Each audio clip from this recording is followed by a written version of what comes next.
7월 27일 오늘의 묵상입니다.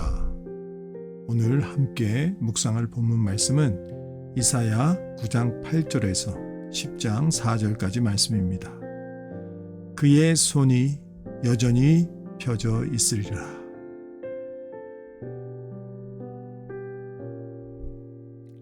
구장 전반부에서 평강의 왕으로 오실 한 아기에 대한 희망찬 예언이 끝나자마자 4번에 걸쳐 그의 손이 여전히 펴져 있으리라는 말씀이 반복됩니다.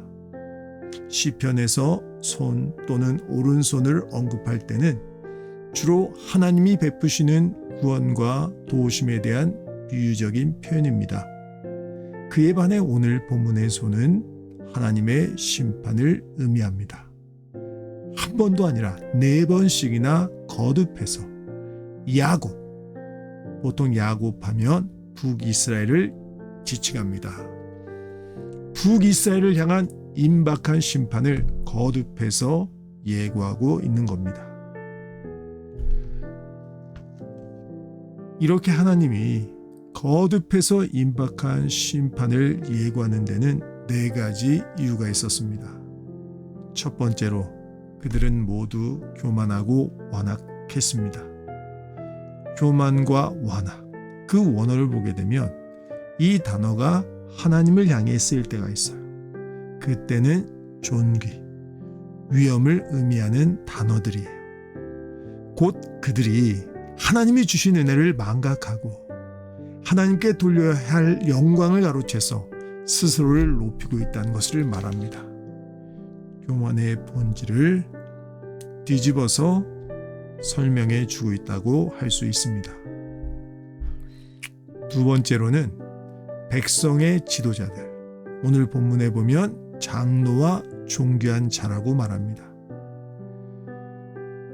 이 백성의 지도자들과 이들을 올바른 길로 인도해야 할 선자들 모두가 거짓을 말하고 타락했습니다. 당연히 이들을 따르는 백성들도 함께 멸망의 길로 가고 있습니다. 예레미야서에 나오는 다음과 같은 구절이 연상이 됩니다.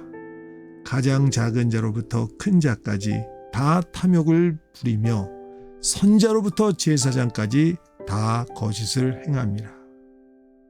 모두가 거짓을 행하고 있지만 그러나 죄의 경중을 따진다면 당연히 지도자들, 또 이들에게 올바른 하나님의 가르침을 전달해야 될 선지자들의 죄, 그 죄가 더 크다고 할 수 있습니다. 세 번째로는 동족을 착취하고 억압하는 탐욕도 문제였습니다.